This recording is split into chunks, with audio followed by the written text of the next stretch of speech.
ಮಂಡ್ಯದಿಂದ ಲೋಕಸಭೆಗೆ ನಿಖಿಲ್ ಕುಮಾರಸ್ವಾಮಿ ಸ್ಪರ್ಧೆ ಮಾಡ್ತಾರಾ? ಎಸ್, ನಿಖಿಲ್ ಸ್ಪರ್ಧೆಯ ಬಗ್ಗೆ ಕುಮಾರಸ್ವಾಮಿ ಸುಳಿವು ಕೊಟ್ಟಿದ್ದಾರೆ. ನಿಖಿಲ್ ಸ್ಪರ್ಧೆಯ ಬಗ್ಗೆ ಕುಮಾರಸ್ವಾಮಿ ಸುಳಿವು ನೀಡಿದ್ದಾರೆ. ಮಂಡ್ಯ ಜೆಡಿಎಸ್ ಸಮಾವೇಶದಲ್ಲಿ ಕುಮಾರಸ್ವಾಮಿ ಅವರಿಂದ ಬಂದಂತಹ ಸುಳಿವಿದು. ಕಾರ್ಯಕರ್ತನಾಗಿ ಪಕ್ಷಕ್ಕಾಗಿ ದುಡಿಯುತ್ತೇನೆ ಅಂತ ನಿಖಿಲ್ ಹೇಳಿದ್ದಾರೆ. ಮಂಡ್ಯ ಅಭ್ಯರ್ಥಿ ಆದರೆ ಬೇರೆ ಕ್ಷೇತ್ರಕ್ಕೆ ಹೋಗಲು ಆಗಲ್ಲ ಅಂತ ಹೇಳಿದ ನಿಖಿಲ್ ಅಭ್ಯರ್ಥಿ ಆಗಬೇಕು ಅಂತ ಕಾರ್ಯಕರ್ತರು ಘೋಷಣೆಯನ್ನ ಮಾಡಿದ್ದಾರೆ.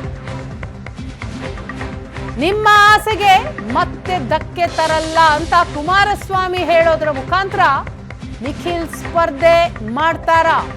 ನಾನು ಅಥವಾ ನಿಖಿಲ್ ಸ್ಪರ್ಧಿಸುವ ನಿಮ್ಮ ಆಸೆಗೆ ನಮಸ್ಕಾರ ಮಾಡ್ತೀನಿ, ನಿಮ್ಮ ಮಾತಿಗೆ ಅಪಚಾರ ಮಾಡಲು ಹೋಗಲ್ಲ. ಮಂಡ್ಯ ಜೆಡಿಎಸ್ ಸಭೆಯಲ್ಲಿ ಮಾಜಿ ಸಿಎಂ ಕುಮಾರಸ್ವಾಮಿ ಅವರ ಮಾತು.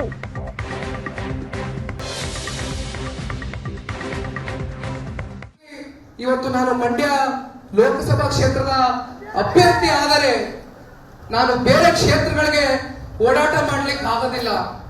ಇದೊಂದೇ ಕಾರಣದಿಂದ ಬಹುಶಃ ಇವತ್ತು ತಮ್ಮೆಲ್ಲರ ಒಂದು ಪ್ರೀತಿ ವಿಶ್ವಾಸಕ್ಕೆ ನಾನು ತಲೆ ಬಾಗ್ತೇನೆ.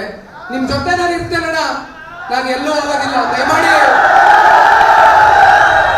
ದಯಮಾಡಿ ಪ್ರತಿ ಹಳ್ಳಿ ಬರ್ತೇನೆ, ನಿಮ್ ಜೊತೆನಲ್ಲಿ ನಾನು ಇರ್ತೇನೆ. ದಯಮಾಡಿ ಪ್ಲೀಸ್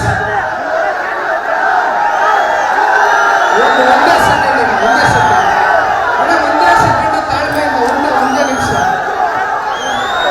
ಇವತ್ತು ನನಗೆ ವಯಸ್ಸು, ದಯಮಾಡಿ ಒಂದ್ ಸೆಕೆಂಡ್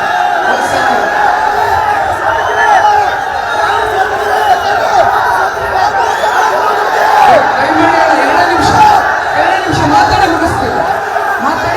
ಆಮೇಲೆ ಕುಮಾರಣ್ಣವರು ಮಾತನಾಡ್ತಾರೆ.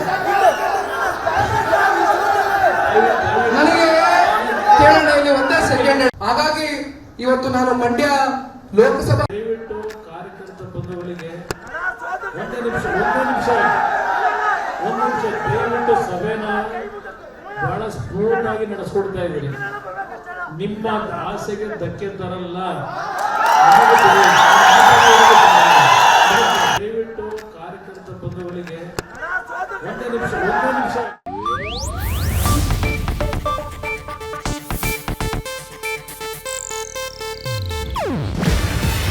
ಇದು ಏಷ್ಯಾನೆಟ್ ನ್ಯೂಸ್ ನೆಟ್ವರ್ಕ್ ಪ್ರಸ್ತುತಿ. ನೀವು ನೋಡ್ತಿದ್ದೀರಾ ಏಷ್ಯಾನೆಟ್ ಸುವರ್ಣ ನ್ಯೂಸ್.